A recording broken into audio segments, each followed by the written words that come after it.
ব্রহ্মকমল নামটার মধ্যেই কতটা স্নিগ্ধতা রয়েছে। এটি রাতের রানীর উপাধির পাশাপাশি একটি মায়াবিনী ফুল। So hey everyone, welcome to my channel. আজ আমি তোমাদের বলবো ব্রহ্মকমল ফুলের জীবন কাহিনী সম্পর্কে। 6 বছর আগে একটা আত্মীয় বাড়ি গিয়েছিলাম, তো ওই বাড়ি জেঠিমা এই ফুলের প্রশংসায় একদম পঞ্চমুখ ছিলেন, আর নিজে থেকেই একটা পাতা ভেঙে হাতে দিয়ে বললেন, এটা বাড়ি গিয়ে লাগাবে, দেখবে খুব ভালো ফুল। জেঠিমার কথায় রীতিমতো আমার মাতাশ্রী এই পাতাটি লাগিয়ে দিয়েছিলেন। তো গাছটা বেঁচে যাওয়ায় সেই গাছ থেকেই আজ আমার ছাদ বাগানে মোট 3টে ব্রহ্মকমল ফুলের চারা তৈরি হয়ে গেছে। এই ব্রহ্মকমল ফুল নিয়ে অনেক এক্সাইটমেন্ট ছিল, কিন্তু দীর্ঘ বছর অপেক্ষায় থাকার পর যখনই আশা ছেড়ে দিলাম, ও মা, এ তো দেখলাম আমাকে ডাবল সারপ্রাইজ দিয়ে দিল। বাট একটা জিনিস খেয়াল করেছো কি, ব্রহ্মকমল দেখতে অনেকটা ড্রাগন ফুলের মতো, তাই অনেকের ডাউট হতে পারে যে দিদি ব্রহ্মকমলের নাম করে ড্রাগন ফুল দেখিয়ে দিচ্ছে। তো সেই কনফিউশন যাতে না হয়, আমি দুটো ফুলের পিকচার স্ক্রিনে দেখিয়ে দিলাম।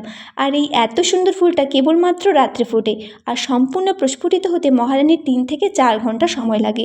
ফুল ফোটা শুরু হওয়া থেকেই ছাদ বাগানটা মিষ্টি সুগন্ধে ভরে থাকে। তবে এই পুরো বিষয়টা কেবলমাত্র এক রাতের জন্য। সকালবেলা হলে এই ফুলের সৌন্দর্য একদম নেতিয়ে পড়ে। জীবনচক্র কম হলেও সবাইকে মুগ্ধ করে দিয়ে যায় এই ব্রহ্মকমল।